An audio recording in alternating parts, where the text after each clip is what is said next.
Good morning, everyone. Nice to see so many of you here on a Saturday. Um, yeah, really excited to showcase the work that Circle's doing in the Agentic AI space. So my name is Harshal, and I'm a staff software engineer at Circle. So oftentimes, when I'm meeting AI developers at meetups and conferences, I get asked this question. So you're with Circle. Isn't Circle a stablecoin company? Yes. And why is, what's Circle's role in the agentic AI era and agentic AI space? It's a fair question, but the answer is fairly straightforward because Circle issues USDC, and USDC is the world's largest regulated digital dollar. And turns out that the thing that your agents get stuck at is payments. And we have spent many years making payments faster and cheaper. And this is the gap that we're sort of going to look at today in this workshop. So when we often talk about making AI agents powerful and autonomous, we are thinking of powerful models, more tools, better quality evals, and those are the right things to look at. But one of the things that happens is these days, the models are strong enough that they can plan your task for you, they can write code for you, but the moment they face a paywall, or the moment they are asked to like log in or sign up on behalf of you, they give the control back to you. And that's the gap. So what we'll look in this workshop, and I'd want all of you to participate, is how an agent is empowered the moment you provide it with a wallet and empower it with the ability to pay for it, all the things that it needs on the go, and how to do it in a secure way. So let's get started. Let's talk about like how, oh, let's see, issues with the slides.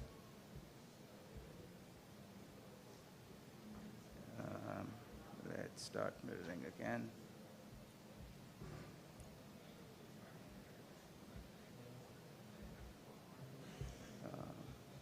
Yep, there seems to be an issue with the mirroring. So I think yeah.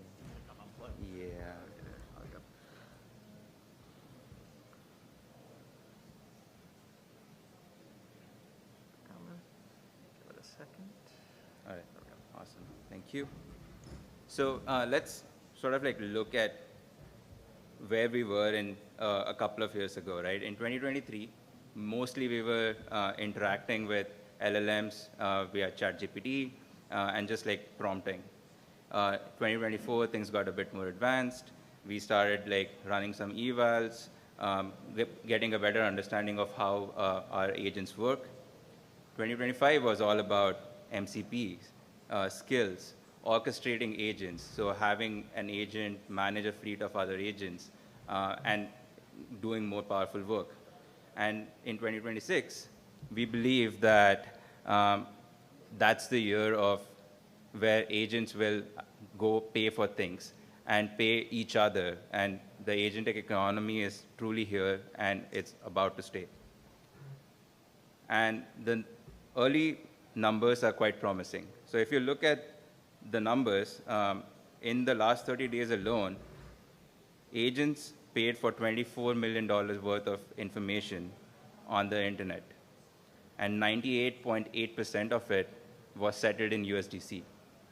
Now, when you think about just traditional finance numbers, 24 million is not a lot, but it's projected by 2030 that the agentic economy will be $5 trillion.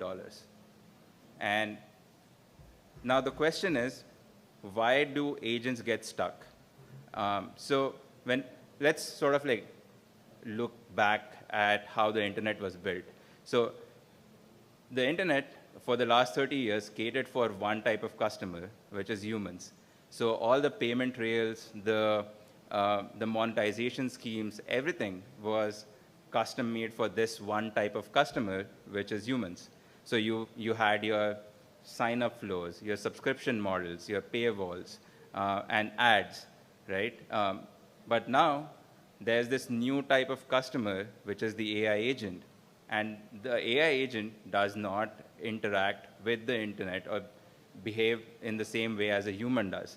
Their ability to consume information is orders of magnitude higher than any human. And you can prove it, right? Like you run a simple like deep research query with your Claude, and you'll see that like it's able to like read through like hundreds of pages of information in a few seconds. Now, some of those pages or some of those articles on the internet are behind a paywall. Rightly so, because you know the merchants are like, okay, this is premium content. I want a human to pay for it. So once they hit a paywall, they can't go ahead and access it, and the quality of your research just sort of like is that degrades because it cannot reach that premium resource. So then on the other side, you have the merchants, and the merchants built these paywalls because they wanted to monetize content, but now they're realizing that there is this new customer base, and instead of like charging them a subscription fee, I can just charge a fraction of an amount for the agent so that they can just pay for that specific piece of article or that piece of you know, data or some inference and make money off it. So why just like, why not monetize this? And agents are increasingly, the traffic is actually going up compared to like humans. So there's this opportunity for merchants to monetize their premium content and resources. And they do that by just offering the same services for a fraction of a price for a traditional subscription. And that's the whole problem. But then you might ask, okay, why not just have my agent manage my subscriptions or give it a credit card? Well, it works.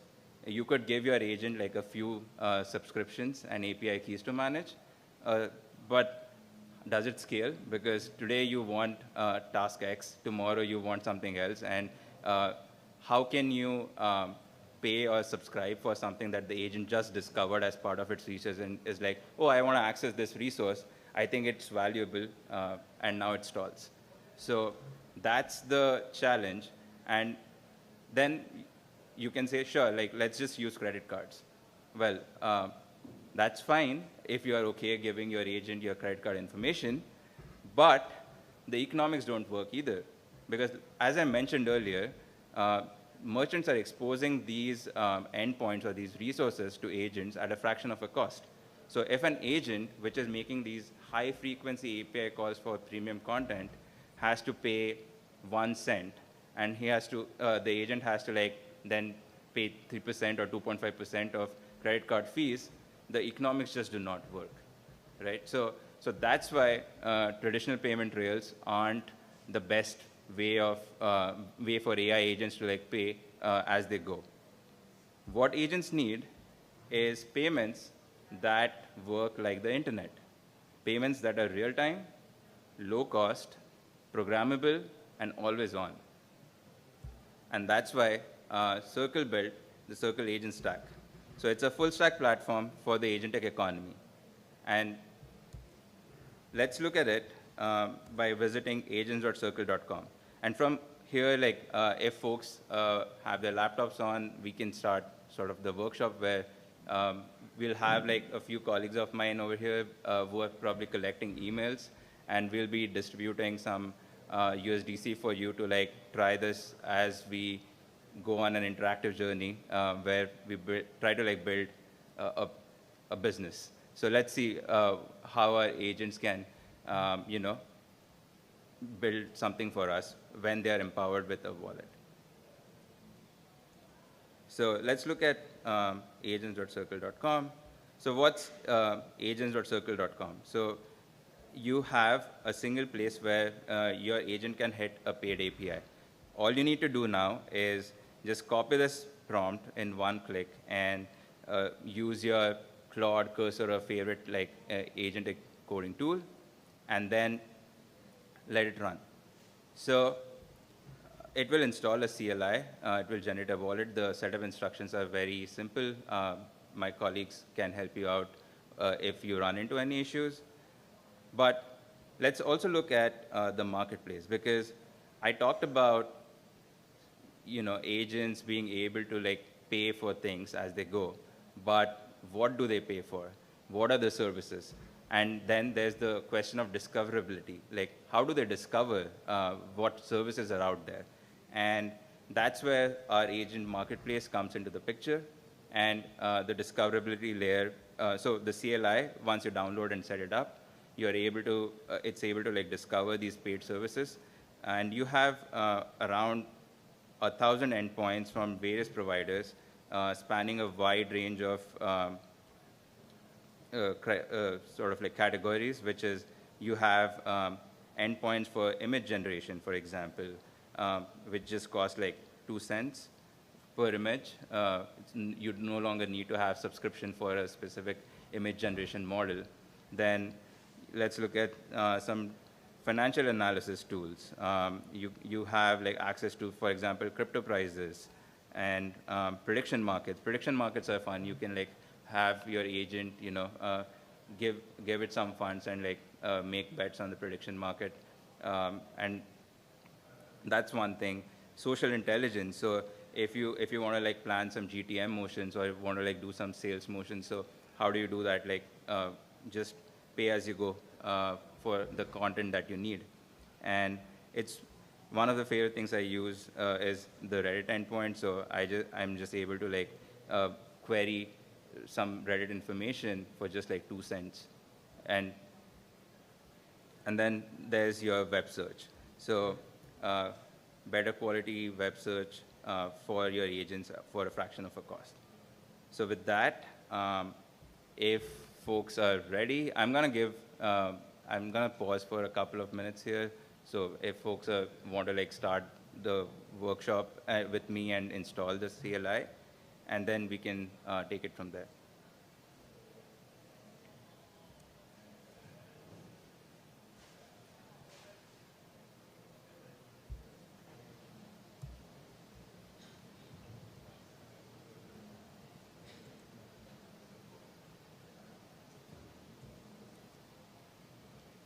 All right. Cool. So let's get started. So yeah, the first prompt is fairly basic, which is, okay, I want to start a coffee roastery in San Francisco. So can you come up with 5 names and look, if I want to build a website, I want to know if the domains are available. So let's see what our agent without a wallet on the left-hand side does and the agent with a wallet on the right-hand side. So you'll start seeing that the results, as we start doing slightly more complicated things, the results will show a difference in quality. So let's look at this. So the left-hand side one is just running through Whois to see if the particular domain is available.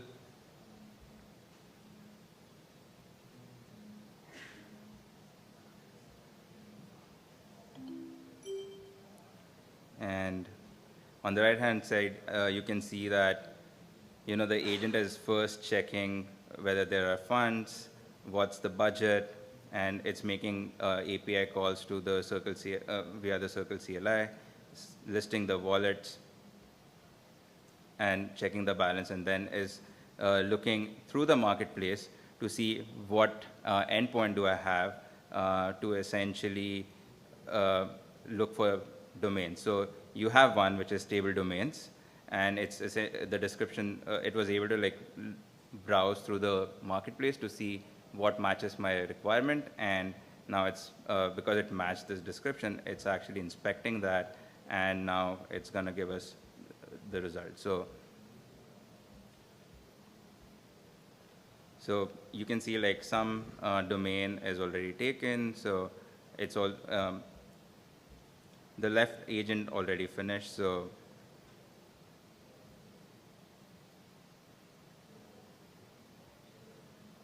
yeah, obviously it's flagging that there could be some IP issues with Carl and everything. So we'll wait for this agent to finish.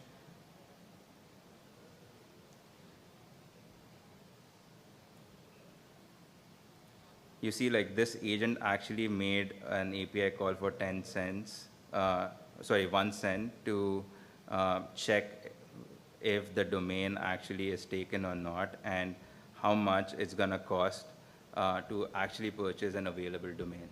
So this information, I think you can find the same information with a free web search, but it's not as accurate, obviously. And this one is definitively true, like, okay, because it was able to like query a registry and figure out, okay, it needs $20 a year for me to like purchase a specific domain. So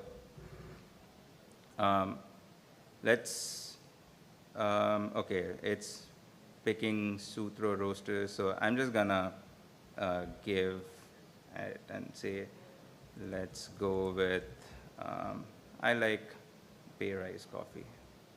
I'm hoping there's, and I'm just gonna copy it here and let the two agents run.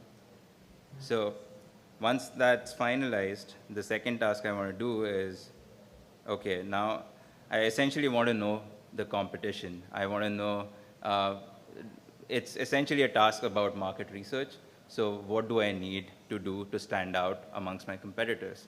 And I want some quality, like, access to some journals and how to like roast the best beans and which beans to import and some information like that. So that's my next task. So let's start with that. And I shall,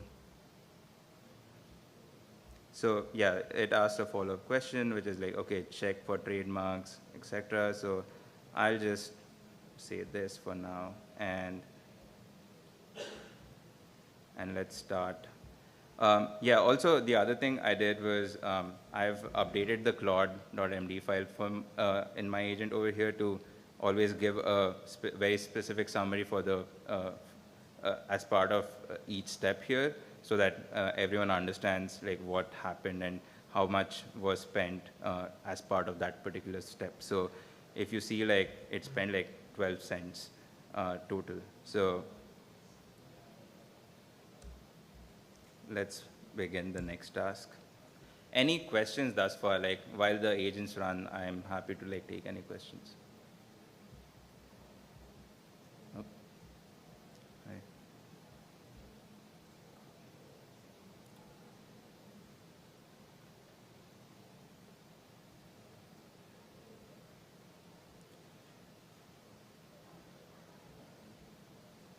So again, on the left-hand side, the agent is just doing your regular web search, and it's finding everything that's available on the internet for free. On the right-hand side, it's the agent's specifically calling a Google Scholar API for, and then figuring out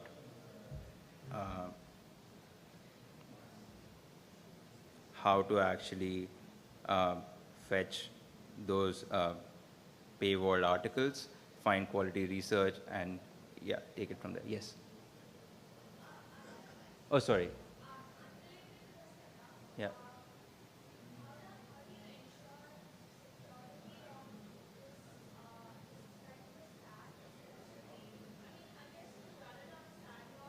Yeah. Yeah.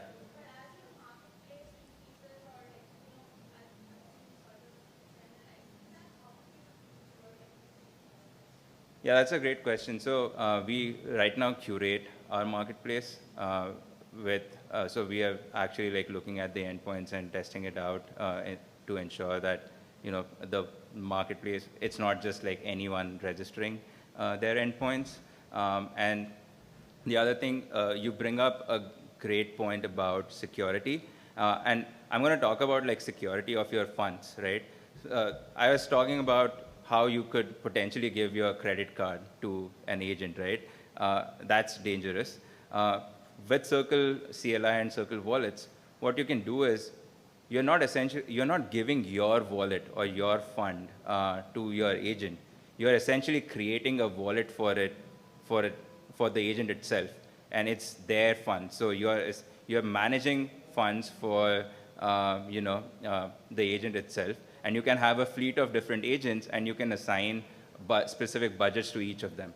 And even now, in the CLI itself, you can enforce the max spends and limits on, hey, how much can I spend per session? How much can I spend per specific website? Or how much can I spend it in a day? So these are thresholds, and these are policies which are enforced cryptographically, and you can then be assured that your agent will act within those guardrails, and your funds are safe. So then you should be able to freely fund your agent. I hope that answers the question from the fund side. Sorry.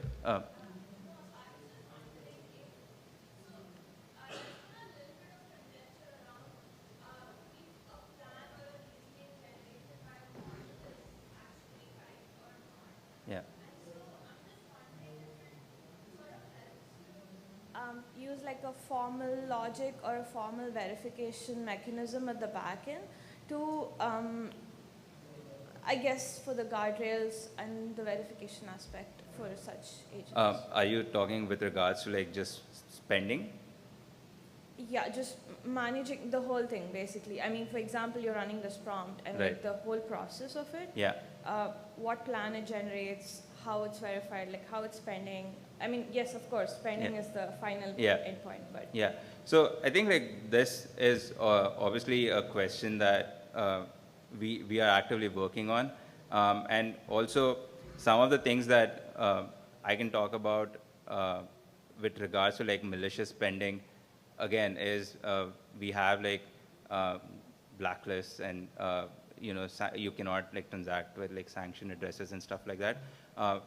With regards to what the model essentially does, it's again that depends on the model harness, and we need to do continuous evaluations, and we are doing on our end evaluations on how our skills and how we can better improve those skills that we provide to make better judgments.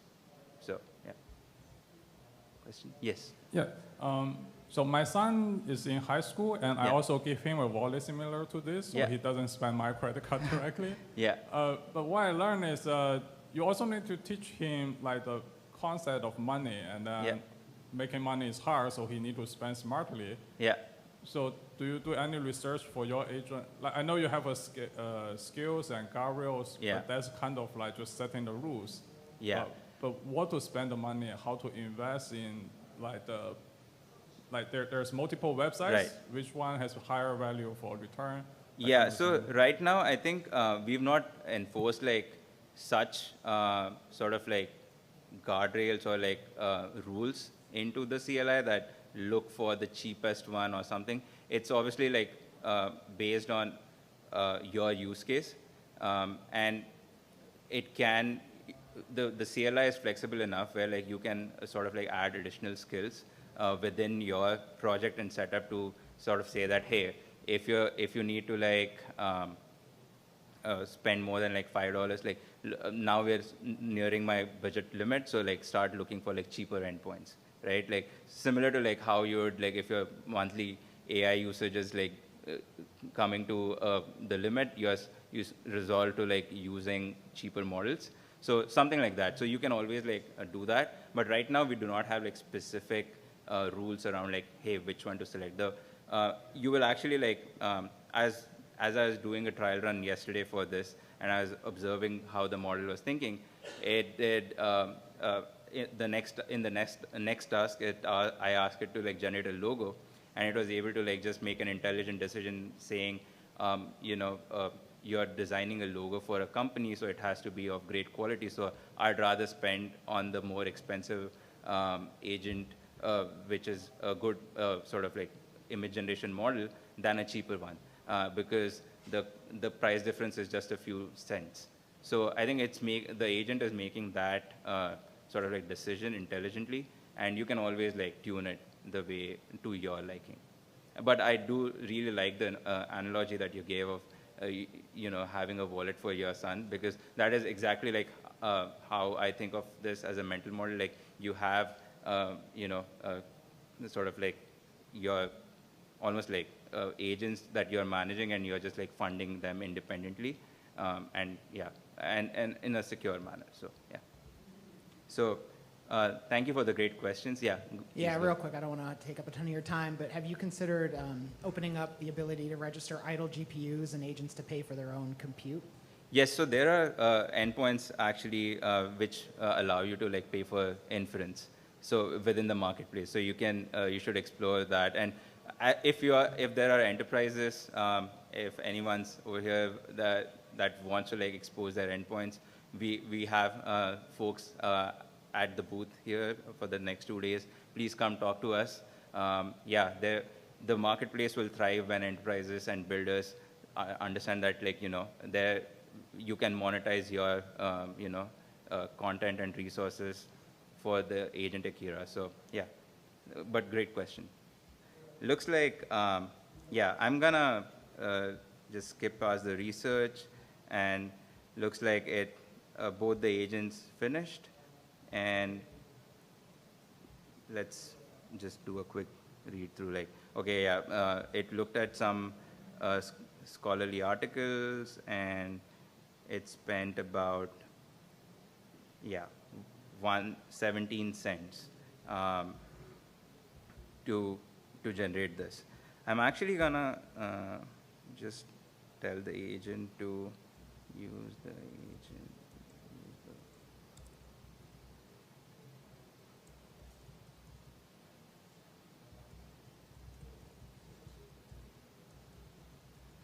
So I had a couple of wallets and one ran out of it, so it's thinking that it's like nearing its limit, so it's spending. To answer your question, it basically like cut down some of the research because it was, nearing the budget. So because there's only like 7 cents remaining in my wallet, so I just prompted it to like essentially use the wallet with more funding. Now let's look at the task that I was suggesting in the earlier conversation that, oh, I couldn't copy this. Let's design a logo for our roastery.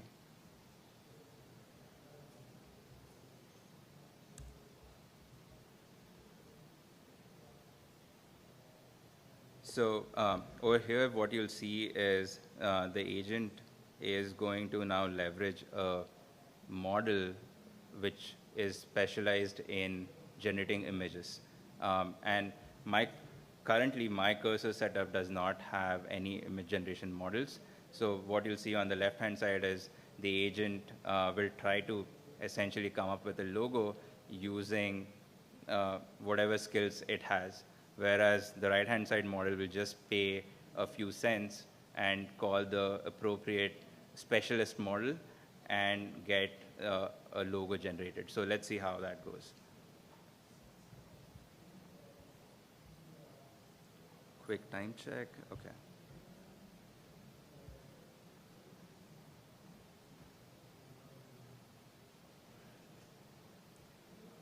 So this is what the agent does. Again, it does an estimate. There's an estimate call which tries to estimate, hey, for my like logo, like what's the price? And it comes back like saying you need 6 cents for this. And yeah, and now let's wait for the image generation to happen. Okay, let's look at this agent on the left-hand side. It says, okay, it verified, whatever.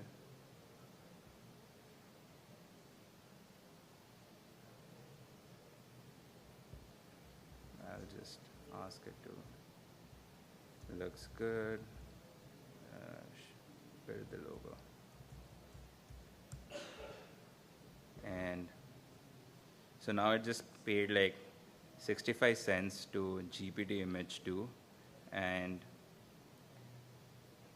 because the image generation can take some time, so you'll see that the agent itself is actually just polling because you call the image generation API and then you wait for the result. So it just polled for a few seconds because it set a timeout of 240 seconds. And now that the agent has returned, this is the logo that it generated for, let's see, 65 cents.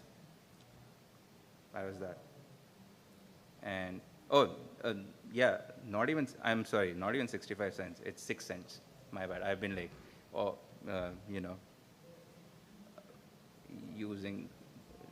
missed out on the cost there.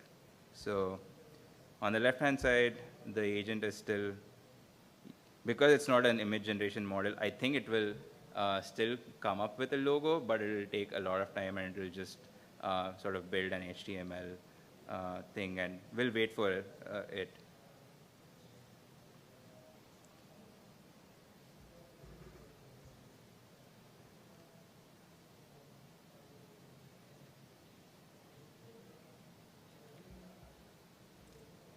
And since the agent on the left has already completed its task, I'm just gonna go ahead and tell it that I want you to make a flyer for my launch. So do that. So embed my logo, build a flyer, and the next task that we'll do and where you'll see that the agent without a wallet will fail is I'm gonna ask it to just email me all the details and then give me a phone call and explain what the research was done. The regular models without a wallet just do not have that capability. And let's see if you're able to accomplish that in the next 10 minutes.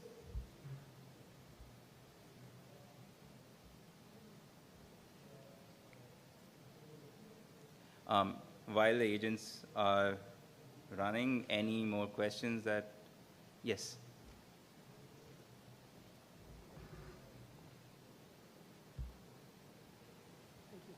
A non-related question. At Circle, with this infrastructure, are you guys also looking into the commerce use case, like let's say buying shoes using the agent?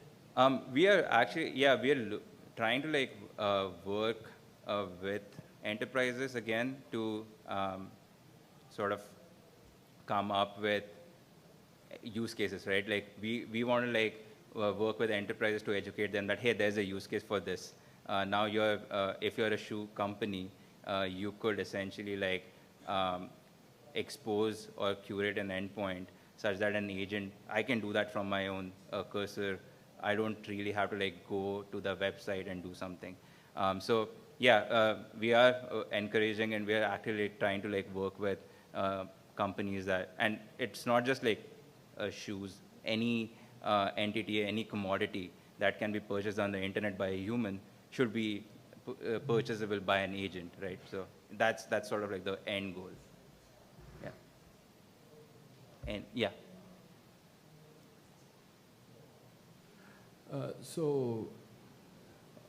How does the payment collection work in the agentic flow? For example, are you guys fully integrated with the ACH payment methods? No. So we are using stablecoins. Right. Are you familiar with stablecoins? So yeah, the wallets, these wallets are crypto wallets. Right. And once you fund the wallet, you can on-ramp. USDC has many on-ramping avenues, so you can essentially on-ramp into your wallet and then sort of fund your agent's wallet. And then the sellers, the way while the agent works, I'll explain how this whole agent interacts with the other enterprises and other agents. So for the last 30 plus years, ever since the internet started, with HTTP2, the authors of the HTTP protocol, they had envisioned that payments would happen over HTTP. So they had this status code 402 within the initial spec, but it was kind of dormant until now because there was just no means to like, do that.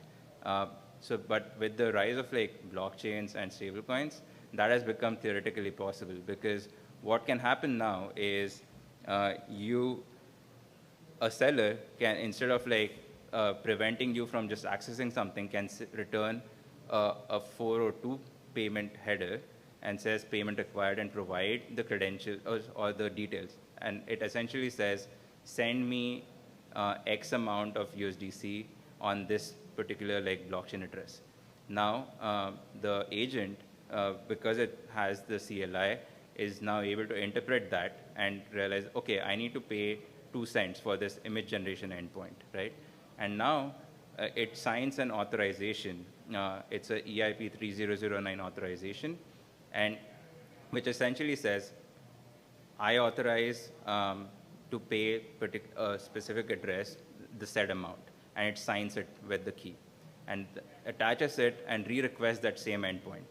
And from there, once the seller is actually receiving that second request with that new header, it processes it, figures out, okay, the payment is made or at least has been authorized, and I can now release the said resource.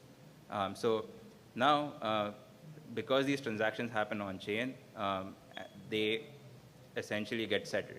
So there's no ACH involved in this. Does that answer your question? Yeah. So would these transactions can also be like integrated with the ADK or MCP from the Circle point of view? Yes. Okay. Yes.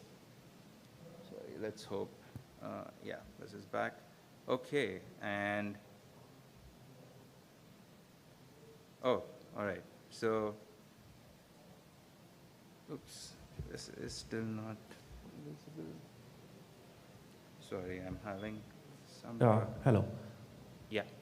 Yeah, hi, here. So I have a question. So does this agent have the capability of memory for the cases like you ask a specific questions that needs a very specific rules or law to follow, and then you asked exact same question or very similar question, and it can retrieve and be reliable enough to generate the same or similar answer for the similar type of query?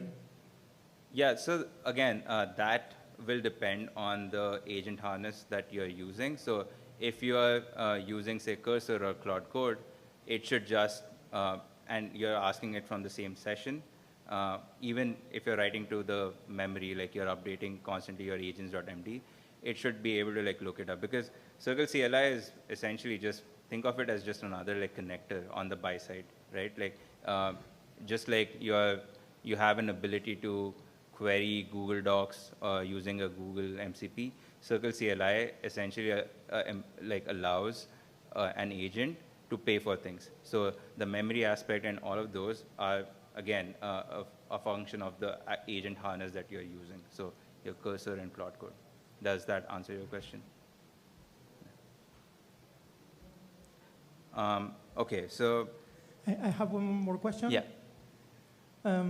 You mentioned at the beginning the idea that agents will need high frequency settlement for the transactions, and also a low cost that they can pay.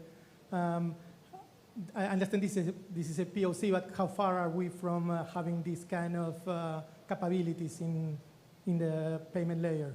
Oh, I'd argue it's no longer a POC, because as I mentioned in my earlier slides, we have like at least like around like 24 million plus in volume as of in the last 30 days itself.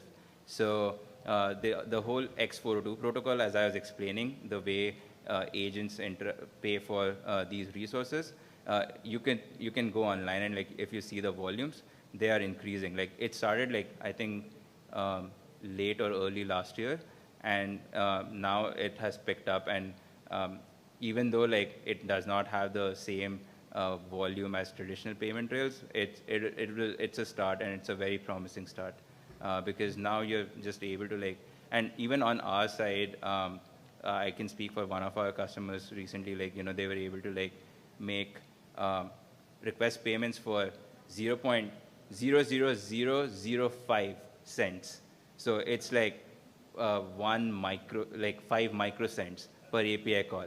But so the fee for settling that that transaction in zero, because because you raise a good point that an actual blockchain itself, like even on the most economical blockchains, the settlement fee or the gas fees can be a bit high, like compared to this like number that I just stated, which is like 5 microcent. So that's why we, as part of the Circle agent stack, we have also built another solution called Nanopayments, which is on top of, which essentially allows you to make these like low sub-cent transactions at high frequency in a gas-free manner. So what you end up doing is you essentially, and this is a bit more technical, but you deposit funds into the gateway smart contract, which is what we did here, and then from there, you're just signing these authorizations. And instead of like settling that authorization on chain directly, what the seller does is it calls Circle's endpoints, and from there, what we do is we immediately like look at the buyer's balance because the funds were deposited in Circle smart contract, and we are able to like deduct and reserve that balance. And from there, we instantly like return in a few, like 50 to 100 milliseconds, a success or a failure based on the balance.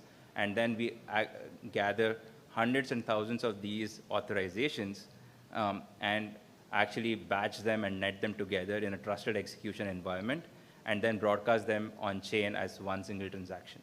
So that's how we scale, and we actually like prevent like clogging the blockchain network with hundreds and thousands of these like very, very low sub-cent transactions. And I'm happy to like go deeper into this after the talk. Yeah. Great question though. So now that our agent, like I said, so the agent was able to like make a fairly good flyer. Now I'm just gonna ask it to email this and give me a call on my phone and just like walk me through the research that it did, and let's see what happens. So and let's see if the call goes through. So let me just combine the final two prompts in the interest of time, and I hope like this essentially like gives people an idea that if you've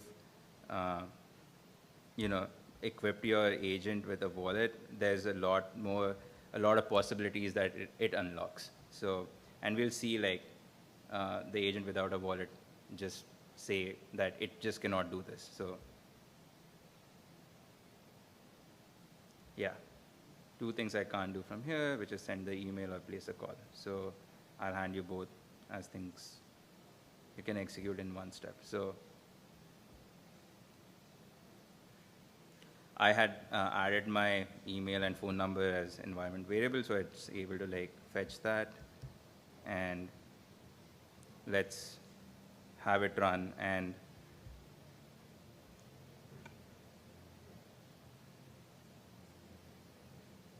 so the agent on the left-hand side is essentially just gonna draft something and then hand it over to me and say, go send this email. But the one on the right will sort of like go the whole route. So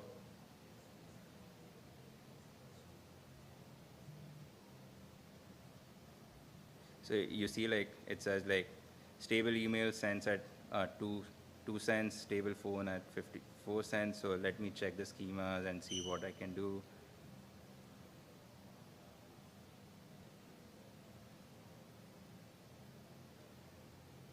Okay, it's running into one size.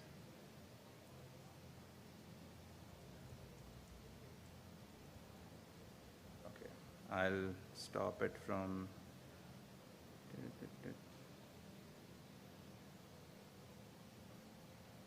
Okay, it's actually going to compress the image. So let's let it do its thing. And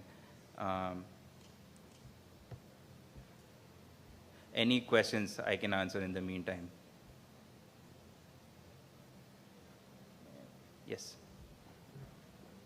Thanks. I noticed you're running it on low and fast. Have you played with, like, someone asked about its understanding of money and budgets. Have you played with different reasoning levels and see what it does with budget and spending? Yeah, that's a great question. And again, as you probably notice, it's like Opus 5 with low thinking and fast in the interest of time, because if you run it like with even like your regular models, it can take some time. So it's essentially, I tried to like do this the other day with, I think, was it Fable or Sonnet? So it built something so spectacular, but it took a really long time. So, and for the lower, the other thing I also noticed was for some of the lower models, they are able to like make all of these calls just right, but sometimes it's just like the decisions and the summary. You can see the difference in like what it decides to call. So that's the difference you'll see. But it's just a CLI at the end of the day, and it can like say call that, okay, find me what can I discover, and then it's something that even the cheapest of models understand, right? So CLI being this age-old thing that every model actually understands. So okay, so looks like the email was delivered, and let me actually pull up my work email.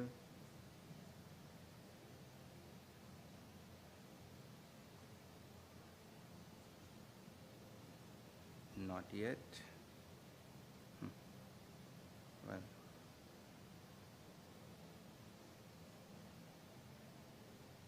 let's check in a couple of minutes. But let's also wait for a phone call.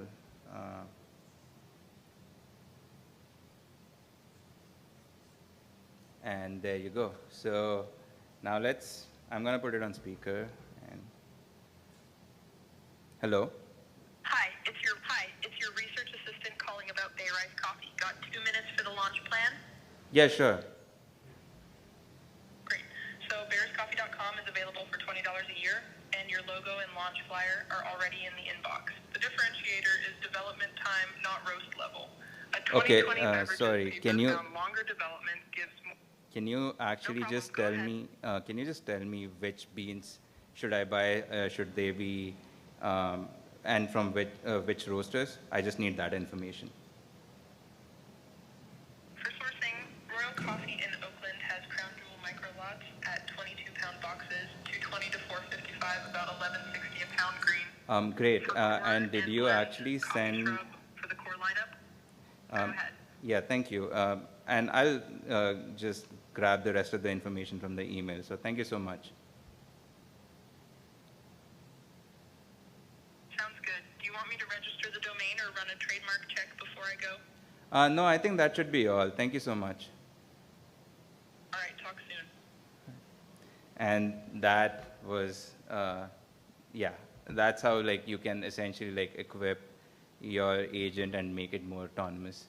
So yeah, that was the end of the demo. And I do want to like still see like if the email landed, but if not, let me just show you an email from dry run. I don't know if it is in my spam, but yeah, there's a dry run email that I had earlier this morning. So yeah, so with agents.circle.com, the final pitch is, if you're a seller or if you're an enterprise that wants to actually build, you can, as a developer, even like wrap and monetize your endpoints in just a couple of lines of code and list it on the marketplace.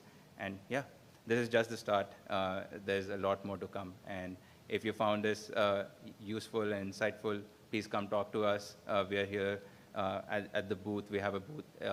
Yeah, and that was that. Thank you so much.